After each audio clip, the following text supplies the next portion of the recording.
Hello students, my name is Sandeep Dixit. Welcome to my YouTube channel Adore Learning. आज हम बात करने वाले हैं हिस्ट्री ऑफ प्रोग्रामिंग लैंग्वेज और कंप्यूटर लैंग्वेज के बारे में।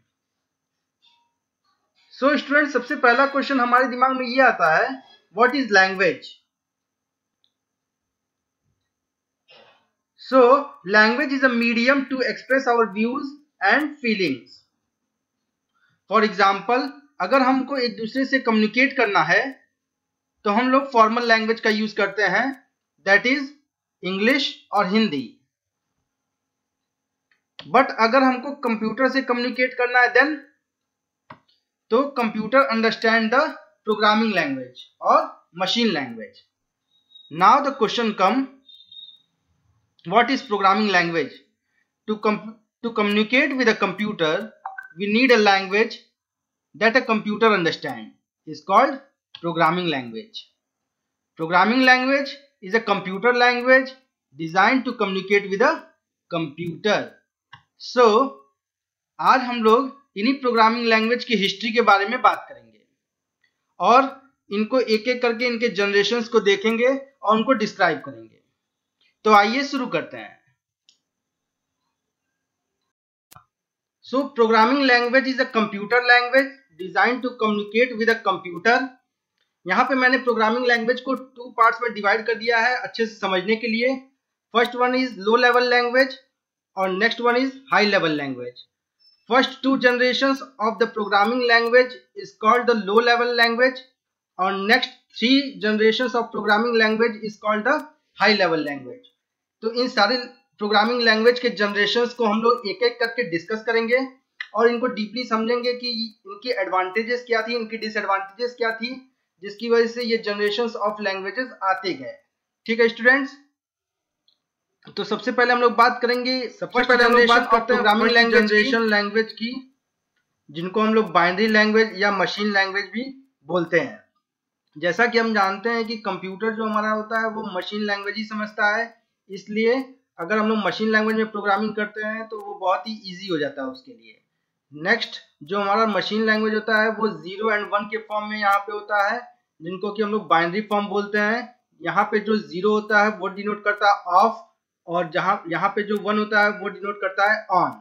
ठीक है, अब नेक्स्ट हम लोग बात कर लेते हैं इनके एडवांटेजेस और डिसएडवांटेजेस के बारे में।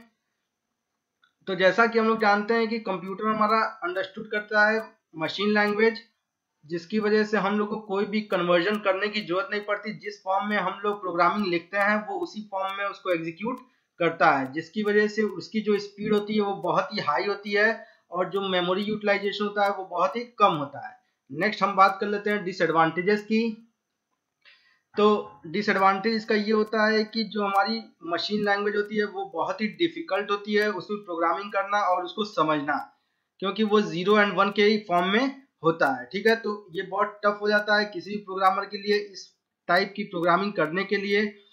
और ये जो हमारी प्रोग्रामिंग होती है वो मशीन इंडिपेंडेंट होती है। इसका मतलब ये हुआ कि जो जिस मशीन पे हम लोग प्रोग्रामिंग करते हैं वो उसी मशीन पे ही एग्जीक्यूट करेगा। अगर हम लोग चाहें कि उसी प्रोग्रामिंग को किसी दूसरे मशीन पे एग्जीक्यूट करना तो वो पॉसिबल नहीं हो पाता है।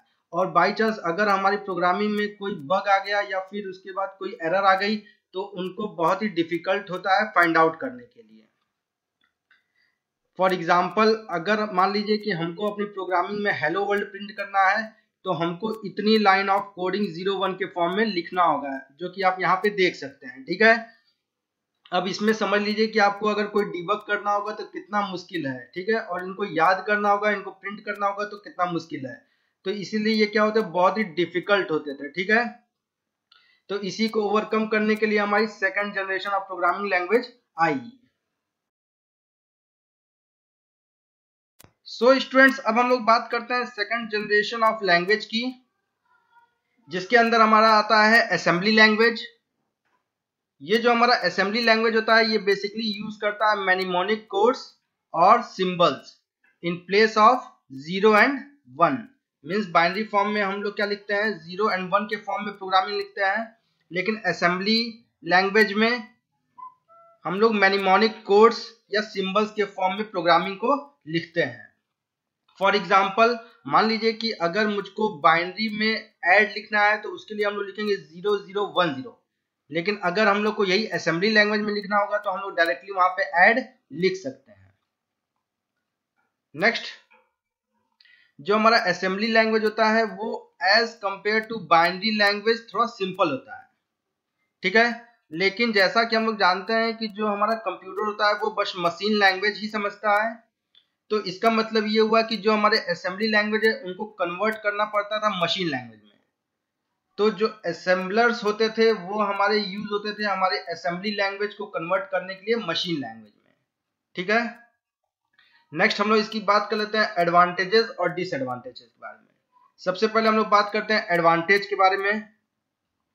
तो जो हमारे असेंबली लैंग्वेज थे वो सिंबल्स के फॉर्म में या मैनिमोनिक कोड्स के फॉर्म में होते थे, इसलिए ये थोड़ा समझना, इसको मॉडिफाई करना और इसमें एरर ढूंढना थोड़ा आसान था as compare to binary code. Next हम लोग इसकी डिसएडवांटेजेस के बारे में बात कर लेते हैं। तो ये भी जो हमारा असेंबली लैंग्वेज था ये मशीन डिपेंडेंट था। इसका मतलब ये कि जो प्रोग्रामिंग हम लोग जिस कंप्यूटर पे परफॉर्म कर रहे हैं वो बेसिकली उन्हीं पे रन होते थे, ठीक है।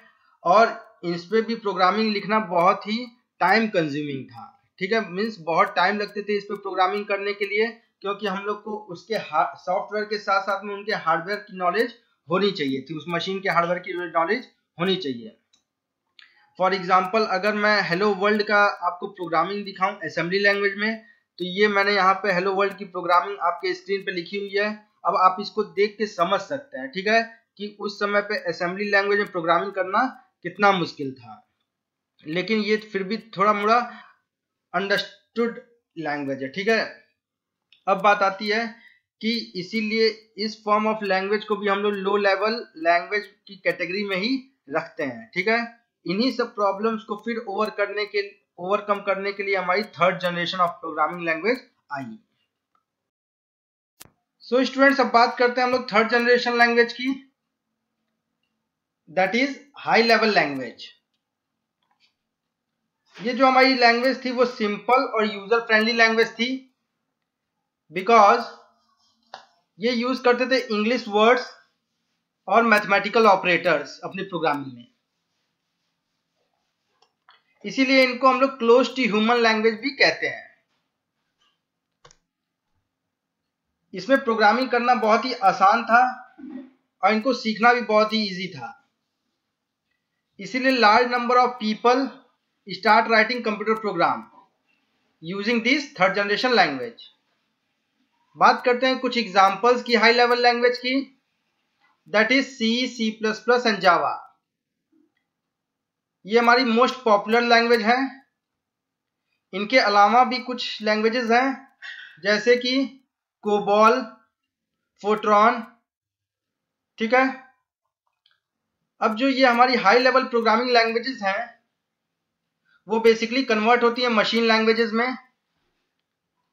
उनके लिए टू ट्रांसलेटर्स प्रोग्राम का यूज करते हैं। फर्स्ट ट्रांसलेटर प्रोग्राम है इंटरप्रिटर और सेकंड है कंपाइलर। जो हमारे इंटरप्रिटर है वो हमारे प्रोग्राम्स को लाइन बाय लाइन कन्वर्ट करते हैं मशीन लैंग्वेज में, और जो हमारे कंपाइलर्स हैं वो हमारे होल प्रोग्राम को एट वंस में ही कन्वर्ट करते हैं। बात करते हैं एडवांटेजेस और डिसएडवांटेज की। तो जो हमारे एडवांटेजेस हैं वो ये हैं कि हमारी जो हाई लेवल लैंग्वेज थी वो सिंपल थी as compare to assembly language. जो हमारी हाई लेवल लैंग्वेज थी वो मशीन इंडिपेंडेंट थी, मीन्स जो भी हमको प्रोग्रामिंग करनी होगी हम लोग एक कंप्यूटर पे परफॉर्म करते थे और सेम प्रोग्रामिंग को हम लोग दूसरे कंप्यूटर पे एग्जीक्यूट कर सकते थे। हर एक न्यू कंप्यूटर्स के लिए हमको नई प्रोग्रामिंग लिखने की जरूरत नहीं पड़ती थी। बात करते हैं डिसएडवांटेजेस की। तो compare to first generation language और सेकंड जनरेशन लैंग्वेज ये हमारी लेस एफिशिएंट थी।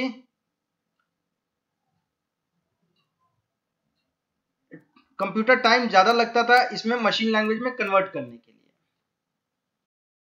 अब हम लोग बात करते हैं फोर्थ जनरेशन लैंग्वेज की, that is high level language, but it is highly user friendly language. Means इसमें भी जो हम लोग प्रोग्रामिंग थी वो इंग्लिश वर्ड्स का और मैथमेटिकल ऑपरेटर्स का यूज करके करते थे। मिनिमम एफर्ट में मैक्सिमम आउटपुट गेन करते थे। मीन्स अभी तक जो 10 से 12 लाइन ऑफ इंस्ट्रक्शंस देने पे रिजल्ट अचीव करते थे वो यहाँ पे हम लोग 1 लाइन में ही अचीव कर सकते थे। ये जो हमारी प्रोग्रामिंग लैंग्वेज थी उनको भी हम लोग मशीन इंडिपेंडेंट लैंग्वेज कहते हैं, बिकॉज ये हमारी इंग्लिश में ही लिखी जाती थी, इसलिए हम लोग इनको क्लोज टू ह्यूमन लैंग्वेज भी कहते हैं। कुछ हमारे एग्जांपल्स हैं फोर्थ जनरेशन प्रोग्रामिंग लैंग्वेज के, that is Perl, Python, Ruby, query language that is SQL and MATLAB. These are the examples of fourth generation language. अब बात करते हैं हम लोग फिफ्थ जनरेशन प्रोग्रामिंग लैंग्वेज की, जो कि हाई लेवल प्रोग्रामिंग लैंग्वेज है और इसमें कुछ विजुअल्स टूल्स होते हैं जिनके थ्रू हम लोग प्रोग्राम को डेवलप करते हैं। कुछ हमारे एग्जांपल्स हैं फिफ्थ जनरेशन प्रोग्रामिंग लैंग्वेज के, जैसे कि Mercury, OPS5 and Prolog. Artificial intelligence भी होते हैं जो कि हम लोग रोबोटिक्स में यूज करते हैं। स्पीच रिकॉग्निशन, फेस रिकॉग्निशन के लिए भी हम लोग यूज करते हैं। मैं एक एग्जांपल देता हूं, सोफिया रोबोटिक, आपने नाम सुना होगा। मैं एक वीडियो क्लिप दिखाता हूं जिससे कि आप देख के उसको समझ जाएंगे। Experience before. I've interviewed lots of different people over the years, but this one is going to be different and special. Everybody, this is Sophia. Sophia, if you could, please wake up and say hello to everybody. Oh, good afternoon. My name is Sophia, and I am the latest and greatest robot from Hanson Robotics. Thank you for having me here and at the Future Investment Initiative. You look happy. I'm always happy when surrounded by smart people who also happens to be rich and powerful. I was told the people here at Future Investment Initiative are interested in inviting in future initiatives, which means AI, which means me. So I'm more than happy. I'm excited. Well, we're all glad that you're excited about yourself. We should say we have smart investors here, and they are very selective about what they invest in. Well, I think I'm special. I can use my expressive face to communicate with people. For example, I can let you know if I feel angry about something. That's impressive. Or if something has upset me. Thank you. Thanks for watching. Students, कैसी लगी ये आपको video? अगर आपको ये video अच्छी लगी हो तो मेरे इस वीडियो को लाइक करिए, कमेंट करिए और मेरे चैनल को सब्सक्राइब करिए।